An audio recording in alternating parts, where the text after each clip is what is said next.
The battle over Aretha Franklin's estate took a new turn when a jury recently determined that the details of a handwritten will is valid. Now, this handwritten document was found in a notebook tucked under a couch in Aretha's Detroit home 1 year after the legendary singer's passing.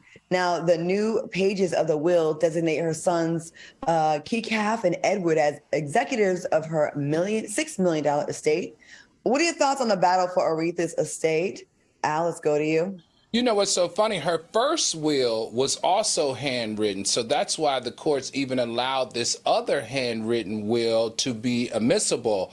You know, the thing that's got me, I don't know, I'm going to say it, nobody else will say it. Tina Turner's estate was $250 million.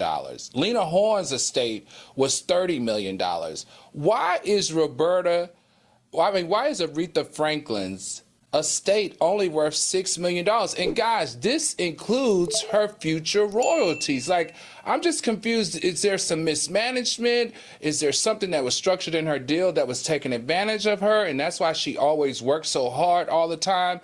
To me, somebody needs to explain to me why Aretha has been in the game for over 60 years and her estate is only worth $6 million. And guess what makes up that $6 million? It's her jewelry, her furs, and her home in Detroit, and her royalties. Something in the milk ain't clean here. I just hope they get to the bottom of it.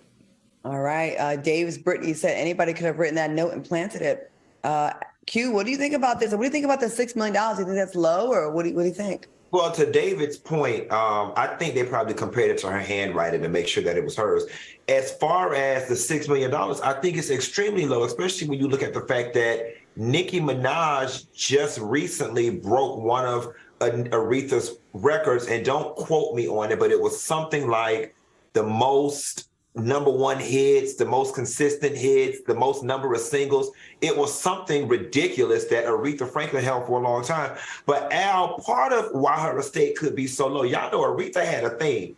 Aretha only took her deposit by check, and she took the rest of her money. You had to give her in a brown paper bag in cash. So it could be possible, Al, that Aretha had a couple million tucked away in a safe or in another one of those social cushions. Now, granted, you would still think that Aretha's estate, with or without said missing cash, would still be 30, 40, 50, 80 million on paper. Let's see. In the chat, they said that a lot of people saying that she took mostly cash. So Brandon Brown said she got paid mostly cash for every show. So most of it was probably in a safe. And another note, no will was initially found when she died in 2018 from pancreatic cancer. So we don't know, but I'm with the cash. Do y'all like having? I like having cash. I don't. Yeah, I don't know. Too many break-ins. I'm not. It's not even like I don't. At any given time, I only have. If I go through all my kitchen drawers and stuff, I'll probably find $80, $125 the most in cash floating around my house. When I was on Atlanta Housewives, I get a lot of club bookings, and I had a lot of money in the shoebox. Like, I was kind of, this is not a brag or anything, but I was a little ridiculous, and I had like 40 racks underneath my bed in a shoebox. Why didn't you put it in a bank? I don't know why I was doing that. I think before that, I had gone through like a really bad time financially. I had gone through foreclosure, and I think I just wanted to always have something on me like that the banks could not touch. I've had accounts frozen. I've gone through all that, and I think it was a little bit of paranoia, but now everything's straight. I have about $5 in my house now. So don't try it now.